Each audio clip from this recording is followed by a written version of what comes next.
दोस्तों वेदांता लिमिटेड की बात करें तो स्टॉक के अंदर आज प्रॉफिट बुकिंग आ गई। लेकिन इसके बीच में कुछ बड़ी अपडेट निकल के आ रही है जिनको हम एक एक करके डिस्कस करेंगे। वेदांता लिमिटेड ने अपने डीमर्जर को लेकर नई लेटेस्ट जानकारी दी एक्सचेंज को। वो क्या है जानकारी उसको समझेंगे। और नई रेटिंग मिली है वेदांता को। ये रेटिंग क्या है उसको भी समझेंगे। क्या रेटिंग में बदलाव हुआ है या फिर वही रेटिंग उसको भी समझेंगे। और इसके अलावा यहाँ पे कंपनी के गिरवी शेयरों को लेकर भी कुछ जानकारी शेयर की गई है। एक्सपर्ट इस डीमर्जर के प्लान को लेकर क्या संभावना व्यक्त करे, कब तक ये पूरा कंप्लीट होगा और निवेशकों को इसमें कितना फायदा हो सकता है, इन सारी बातों को समझने की कोशिश करेंगे इस वीडियो के माध्यम से। लेकिन फ्रेंड्स उससे पहले अगर आप पहली बार हमारे चैनल पे आए तो चैनल को सब्सक्राइब कर दीजिए, एक बेल आइकॉन दबा दीजिए ताकि जब भी नया वीडियो बने पहला नोटिफिकेशन आपको मिले। वीडियो पसंद आए तो लाइक से जरूर कीजिए। चलो फ्रेंड्स वीडियो स्टार्ट करते हैं। मैं हूँ आपका दोस्त SB दवे और हमारे अपने चैनल ऑनलाइन कमाई में आपका बहुत बहुत स्वागत है। सबसे पहले वेदांता लिमिटेड के कारोबार की बात कर ले तो 305 पर आज क्लोजिंग थी। 3.41% की यहाँ पे गिरावट देखने को मिली। तो देख सकते हो कि 316 पर क्लोजिंग कल थी और आज 319 पर शानदार शुरुआत की और सीधा स्टॉक पहुंच गया 322 पर। ये एक फ्रेश हाई बन गया है। आप देख सकते हो इसका जो नया हाई बना वो 322 का है। तो क्लियर है कि बहुत ज़बरदस्त दौड़ लगाई स्टॉक ने। डीमर्जर के बाद जो स्टॉक 260-70 के आसपास था वो 322 तक पहुंच चुका है। यानी निचले लेवल से करीब 50 रुपीज़ का बड़ा जंप देखने को मिला है और ऐसे में प्रॉफिट बुकिंग तो आ रही थी और इसीलिए आज प्रॉफिट बुकिंग आ गई और इस वजह से 322 का जो स्टॉक था वो 303 तक आ गया। लेकिन यहाँ पे ये भी अभी इस स्टॉक के लिए रुकावट का दौर नहीं है। ये थोड़ी सी हल्की सी प्रॉफिट बुकिंग है, लंबी रेस अभी भी बाकी है। तो ये देखिए वन डे के हिसाब से 4.11% की शानदार आपको तेजी देखने को मिलेगी।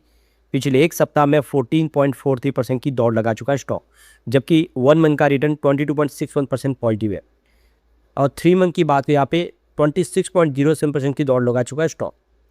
पिछले एक साल में 105% का शानदार रिटर्न दिया है, जबकि 3 ईयर का रिटर्न 207% पॉजिटिव है। 5 ईयर का रिटर्न 214% पॉजिटिव है। अगर आप देखेंगे तो कहीं पर कोई निगेटिव रिटर्न नहीं है, लगातार स्टॉक दौड़ रहा है। अब यहाँ पे देखिए कि इकरा की तरफ से डीमर्जर के बाद की नई रेटिंग मिली है। तो ये डीमर्जर का प्रोसेस के बाद देखिए इकरा ने अपनी रेटिंग प्रोवाइड की है।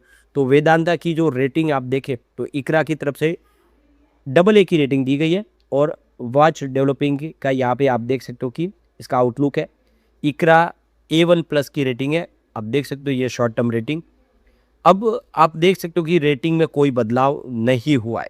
तो प्रीवियस जो रेटिंग थी वो भी इकरा की AA की रेटिंग थी। वॉच डेवलपिंग इकरा A1+ की ही रेटिंग थी, तो सेम रेटिंग है। तो इकरा की तरफ से जो रेटिंग दी गई है 2600 करोड़ रुपीज़ का जो नॉन कन्वर्टेबल डिबेंचर्स बॉन्ड्स है जो वेदांता एल्यूमिनियम की तरफ से जारी किए गए, उसको लेकर ये रेटिंग है और इस रेटिंग को बरकरार रखा है। यानी इस डीमर्जर के बाद भी रेटिंग में कोई बदलाव नहीं है। उसका मतलब ये कि स्थिति है जो काफ़ी अच्छी है। ये रेटिंग इकरा की तरफ से 6 मई 2026 को यानी कल 4:50 पे कंपनी को मिली है शाम को। तो रेटिंग अच्छी है। रेटिंग एजेंसियाँ इकरा के कामकाज के और डीमर्जर के प्रोसेस को पूरा भरोसे के साथ आगे बढ़ रहे हैं, उसको विश्वास करें वो।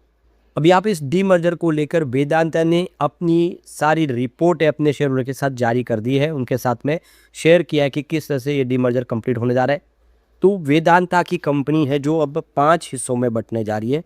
वेदांता एल्यूमिनियम होगी कंपनी, फिर वेदांता पावर की कंपनी होगी, वेदांता लिमिटेड खुद एक बड़ी कंपनी अलग से रहेगी, फिर वेदांता आयरन और स्टील की कंपनी होगी और वेदांता ऑयल एंड गैस की कंपनी होगी।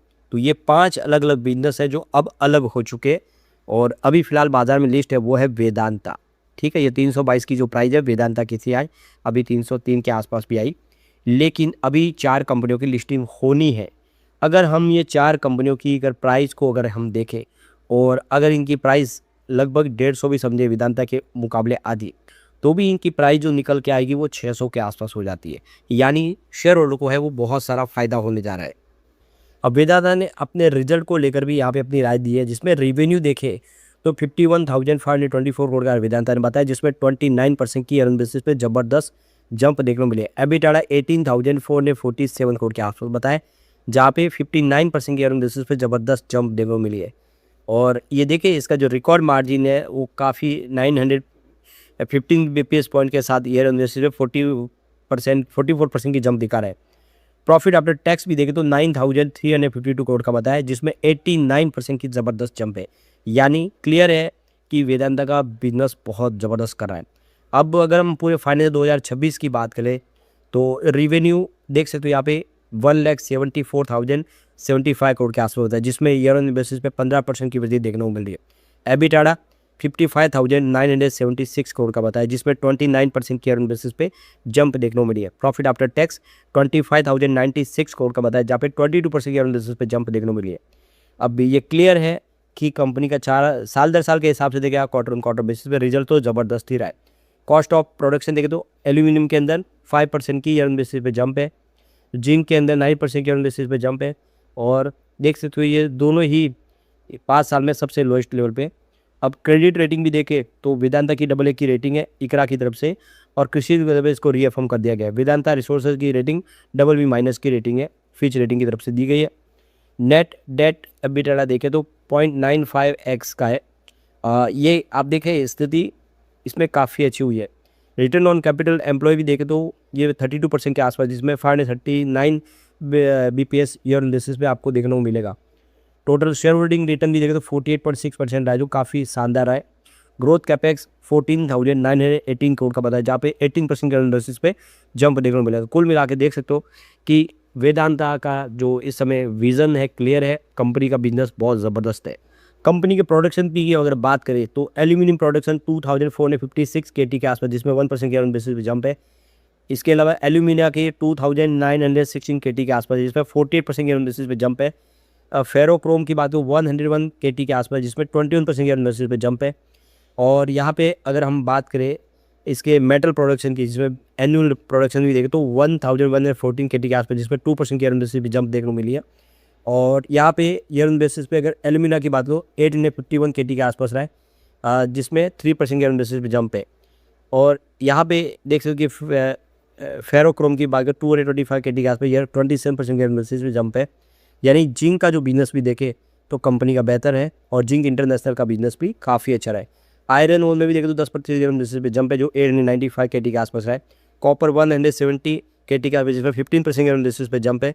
और पावर में 18,571 MU का रहा है एनुअल सेल्स, जिसमें 14% की इंडस्ट्री भी जंप है। एक भी ऐसा बिजनेस नहीं है जहाँ पे कंपनी का बिजनेस कमज़ोर पड़ा हो। तो सिर्फ देखें तो एक्सचेंज को जो जानकारी है, इसमें कहा कि ट्विन स्टार होल्डिंग कंपनी की जो है सब्सिडी कंपनी, उसमें उनका कहना है कि यहाँ पे Q4 के दरमियान न उन्होंने कोई शेयर डायरेक्टली और इनडायरेक्टली गिरवी रखे हुए, जिसकी जानकारी देनी चाहिए एक्सचेंज को। तो उन्होंने कोई भी शेयर इस दौरान अपने गिरवी नहीं रखे हुए, सारे के सारे शेयर रिलीज है, ये उनकी तरफ से कहा गया है। तो यहाँ पे वेदांता का डिविडेंड अब कम हो जाएगा, इसका गणित भी बताया है। तो वेदांता का बड़ा डीमर्जर केस के तो 4 नई कंपनियां बन गई है। वेदांता के लगभग 2.5 लाख यानी 20.5 लाख शेयर हो धारकों को डिविडेंड भुगतान पर इसका असर पड़ेगा। ऐसी उम्मीद है कि डीमर्जर से डिविडेंड की रकम पहले की तुलना में कम हो जाएगी। तो ट्रेडलाइन पर मौजूद आंकड़ों का पता चलता है कि कंपनी ने 23 जुलाई 2001 से लेकर अब तक निवेशकों को 49 डिविडेंड दिया है, और काफ़ी शानदार दिया। करंट मार्केट प्राइस के वेदांता का डिविडेंड यील्ड 11% के आसपास है, इसलिए कंपनी को अक्सर डिविडेंड किंग कहा जाता है। ये डिविडेंड का बादशाह कही जाती है वेदांता। SBI सिक्योरिटीज़ के फंडामेंटल जो हेड है सनी अग्रवाल ने कहा कि वेदांता के डीमर्जर से बाकी जो वेदांता के कारोबार डिविडेंड यील्ड में बदलाव आने की संभावना है। बाकी वेदांता कंपनी में Hindustan zinc international base metal का जैसा कारोबार शामिल होंगे।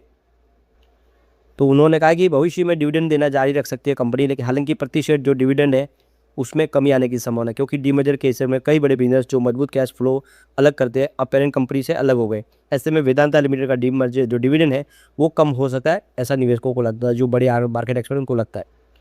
तो मार्केट एक्सपर्ट ने कहा कि डीमर्जर और वेदांता का डिविडेंड भुगतान मुख्य रूप से हिंदुस्तान जिंक की कमाई पर निर्भर करेगा, जिसमें वेदांता की 60.7% की हिस्सेदारी है। इसी वजह से वेदांता के डिविडेंड इनकम कमोडिटी की कीमतें, विशेष रूप से लंदन मेटल एक्सचेंज पर ग्लोबल जिंक की कीमतें और चांदी की कीमतों के प्रति अधिक संवेदनशील हो जाएगी, उसके हिसाब से डिविडेंड मिलता हुआ दिखाई देगा। तो पहले कई निवेशक निर्धारण को ऐसी कंपनी के रूप में देखते थे जो कई बिजनेस मिलाकर एक हाई डिविडेंड प्रदान करती थी। डीमर्जर के बाद पहले का डिविडेंड हासिल करने वाले इच्छुक निवेशकों को अब केवल वेदांता पर निर्भर रहने की बजाय नई कंपनियों में निवेश करने की आवश्यकता हो सकती है।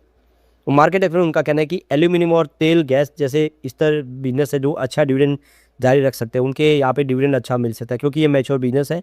दूसरी ओर बिजली, लोहा, स्टील बिजनेस को अपेक्षा की जाती है कि वे डिविडेंड भुगतान बढ़ाने में पहले लोन कम करने और ऑपरेशन को बढ़ाने पर ध्यान करने पड़ेंगे। यानी हर कंपनी का डिविडेंड एक जैसा नहीं होगा, लेकिन अगर आपके पास सारी कंपनियों के शेयर होंगे तो आपको डिविडेंड भी उसी हिसाब से मिलता हुआ दिखाई देगा। इसीलिए आपको सब में निवेश के बारे में सोचना चाहिए। तो मार्केट एक्सपर्ट ने कहा है कि समय के साथ अलग अलग कंपनियों में बेहतर कैपिटल एलोकेशन मैनेजमेंट से पूरे ग्रुप शेयरधारकों को लेकर अच्छा कैश रिटर्न पैदा करने में मदद मिल सकती है। हालांकि डिविडेंड भुगतान में अस्थिरता आने की संभावना है। यह कमोडिटी और बिजनेस साइकिल पर निर्भर करेगा। व्यक्तिगत व्यवसाय के प्रदर्शन के रूप में अधिक जुड़ा होगा। इस कारण से निवेशकों को डिविडेंड के लिए केवल वेदांत पर निर्भर रहने के बजाय अलग अलग डीमर्ज कंपनी में अपने निवेश की सक्रिय रूप से मैनेज करने की जरूरत हो सकती है। लेकिन फ्रेंड्स, कोई भी इन्वेस्टमेंट करने से पहले अपने फाइनेंशियल एडवाइजर से एडवाइस ले ले या अपना खुद का रिसर्च करें, क्योंकि मैंने वीडियो आपके एजुकेशनल पर्पज के लिए ही बनाया। वीडियो पसंद आए तो लाइक शेयर जरूर कीजिए और चैनल को सब्सक्राइब कर दीजिए। Thank you friends.